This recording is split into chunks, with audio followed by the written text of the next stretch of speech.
नमस्कार दोस्तों, स्वागत है आपका अपने इस परिवार में। मैं वो शेयर लेकर आया हूँ, एक बेहतरीन शेयर आपके समक्ष में। तो दोस्तों, आज का जो शेयर है वो है upsurge investment and finance limited. चलिए शेयर के बारे में जान लेते हैं। तो ये कंपनी की शुरुआत 1996 में हुई थी, upsurge investment and finance limited के नाम से। एक फंड में बेस्ड फाइनेंशियल कंपनी है। चलिए बिजनेस ओवरव्यू के बारे में जान लेते हैं। तो इनका business deposit, non banking financial services में आता है।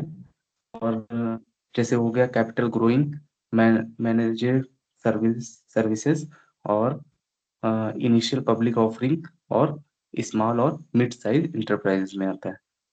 सर्विसेज ऑफर्ड की बात करें तो ये कॉर्पोरेट एडवाइजरी में है, और बिजनेस स्ट्रेटजी एंड मैनेजमेंट में है, और इसके बाद इंस्टीट्यूशनल एंड सिंडिकेटेड फाइनेंसिंग में है, और financial advisory for retail. Revenue breakup की बात करते हैं तो फाइनेंशियल ईयर 2023 में इंटरेस्ट इनकम इनकी 5% थी, डिविडेंड इनकम 2% थी, और नेट गेन फेयर वैल्यू जो थी 6% थी। सेल ऑफ शेयर की बात करें तो इनकी सिक्योरिटीज जो है 86% थी। अदर ऑपरेटिंग इनकम 1% थी। लोन बुक की बात करें 2023 में इनका डिस्बर्स्ड लोन जो था 3.87 करोड़ रुपीस का था, जो कि 77% लोअर 2022 से था। फाइनेंशियल 2022 में इन्होंने लो किया। इन्वेस्टमेंट की बात करें तो 2023 में कंपनी ने इन्वेस्ट किया था इक्विटी इंस्टीट्यूट 13.41 करोड़ रुपए का। एमपीस की बात करें तो मिस्टर कमलेश जैन जो एन एसोसिएट, इन्होंने रिजाइन दिया था एज ए सेक्रेटरियल ऑडिटर के, और रिप्लेस करके mister Mukesh Purohit ji and company, इन्होंने 10 मार्च 2022 में ज्वाइन किया था। ऑल ओवर इनके फंडामेंटल के बारे में जान लेते हैं। तो ये कंपनी स्मॉल कैप कंपनी है, 210 करोड़ रुपए की ये कंपनी है। करंट प्राइस अभी 139 रुपए चल रहा है। और स्टॉक पी की बात करें तो 17 का स्टॉक पी है, बुक वैल्यू 31.5 रुपीस की है। डिविडेंड यील्ड 0.36% है। आरओसी की बात करें तो 29.5% है। आरओई 26.6% है। फेस वैल्यू इनकी 10 की है। चार्ट देख लेते हैं तो एक महीने में चार्ट कुछ इस तरीके का था। वहीं 6 महीने की बात करें तो चार्ट का ग्रोथ कुछ इस तरीके का है। एक साल में चार्ट का ग्रोथ इस तरीके का है, और 3 साल में का चार्ट का ग्रोथ भी हाई लेवल पर है। वहीं 5 साल में चार्ट का ग्रोथ देखें तो ये भी हाई लेवल पर है। 10 साल में भी ऑल ओवर हाई है, और ऑल ओवर मैक्सिमम देखा जाए तो ये हाई पोटेंशियल ग्रोथ में है। ग्रोथ की बात करें तो company almost debt free company हो गई है, और कंपनी ने अच्छा क्वार्टर रिजल्ट दिया है। हेल्दी डिविडेंड पे आउट भी किया है 55.4% का। इसके बाद कंपनी वर्किंग कैपिटल रिक्वायरमेंट जो हुई है वो रिड्यूस हुई है 94 डेज से 73 डेज में। फिर कंपैरिजन की बात करते हैं तो फाइनेंस सेक्टर में पेयर कंपैरिजन जैसे बजाज फाइनेंस हो गया, बजाज फिंसर्व हो गया, जियो फाइनेंशियल हो गया, चोलामंडलम इन्वेस्टमेंट, बजाज होल्डिंग हो गया, एचडीएफसी, एएमसी हो गया, और अपसर्ज इन्वेस्टमेंट। इंडस्ट्री पी 23.78 का चल रहा है। पी रेशियो 17.04 का है। आरओई की बात करें तो 26.55 है। डेट इनके पास 3.20 करोड़ रुपीज का है। आरओसी की बात करें तो 29.48% का आरओसी है। सेल्स 66.55 करोड़ रुपए की है। क्वार्टर वाइज रिजल्ट देख लेते हैं तो 77% से ग्रोथ हुई है। ऑपरेटिंग प्रॉफिट 12 महीने में 15 करोड़ रुपए का है। नेट प्रॉफिट की बात करें तो 12.34 करोड़ रुपए का है। वही प्रॉफिट आफ्टर टैक्स इस सेम है, 12.34 करोड़ रुपए का। रिजर्व देख लेते हैं तो रिजर्व इनका 32.55 करोड़ रुपए का है। EBITDA की बात करें तो 13.20 करोड़, 13.20 का है। प्रोमोटर होल्डिंग 59.01% है। पीईजी रेशियो 0.29 है। क्वार्टरली रिजल्ट देख लेते हैं तो सेल्स इनकी जून 2021 में 7.28 थी करोड़ रुपए की, जो कि इन्होंने इंक्रीज करके जून 2024 में 19.48 की है।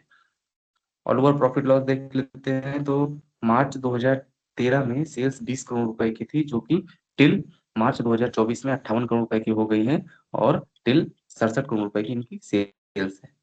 एक्सपेंसेस की बात करें तो 51 करोड़ रुपए के इनके एक्सपेंसेस हैं। ऑपरेटिंग प्रॉफिट 15 करोड़ रुपए का है।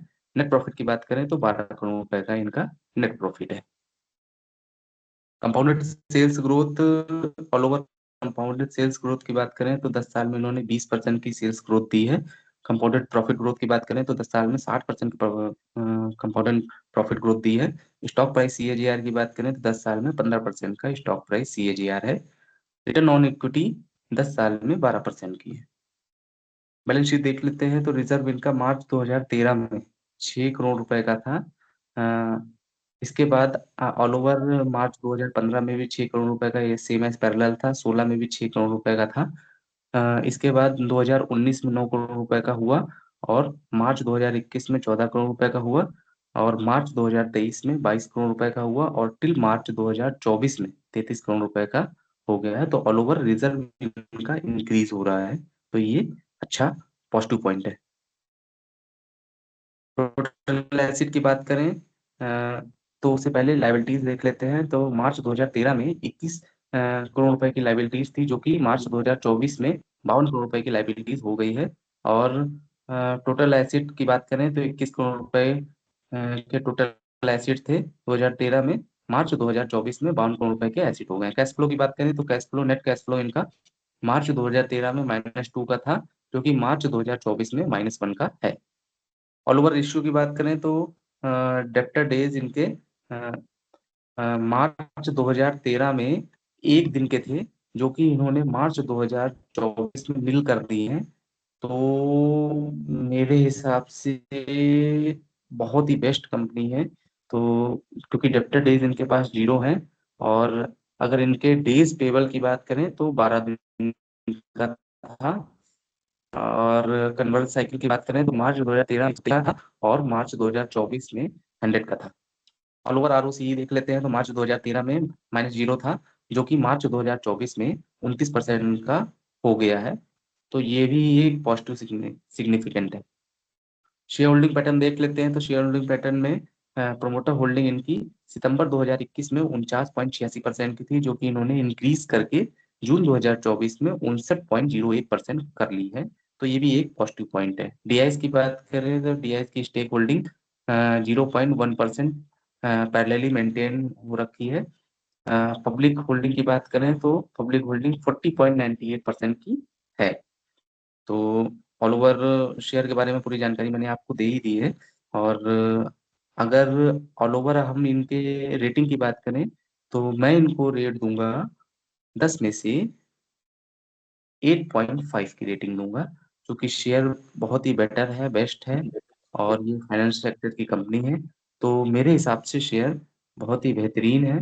और एक बार आप अपनी एनालिसिस जरूर करिए, और एक बार चेक करिए कि मेरे हिसाब से शेयर बेटर है, और आप अपने हिसाब से ज़रूर इसको चेक करके फाइनेंशियल की ग्रोथ और की पॉइंट के हिसाब से देखिए, बिज़नेस ओवरव्यू देखिए, और इसके फंडामेंटल को डीप एनालिसिस करने के बाद ही शेयर को खरीदें। तो ऑल ओवर मैंने सारी जानकारी आपको शेयर के बारे में प्रोवाइड कर दी है। और दोस्तों, बस आपसे यही कहना चाहते हैं कि अपना हक वहीं दिखाइए, अपना हक वहीं दिखाना चाहिए जहाँ हमारे शब्दों और भावनाओं की कदर हो। आप, मेरे हिसाब से, मेरे मतलब का कहने का मतलब ये है कि आप समझ ही रहे होंगे कि जहाँ आपकी इज्जत नहीं है, वहाँ आपको नहीं रहना चाहिए, वहाँ से हट जाना चाहिए। तो मैं यही शुभकामनाओं के साथ आपसे अलविदा लेता हूँ, और ईश्वर से यही कामना करता हूँ कि आप सभी और आपका परिवार स्वस्थ रहे, समृद्ध रहे, सुखी रहे। और फिर मिलेंगे एक नए वीडियो के साथ, एक अच्छी वीडियो के साथ। और तब तक के लिए अलविदा, और जय हिंद, जय भारत, धन्यवाद, हर हर महादेव। फिर मिलेंगे एक नए वीडियो के साथ, तब तक के लिए नमस्कार।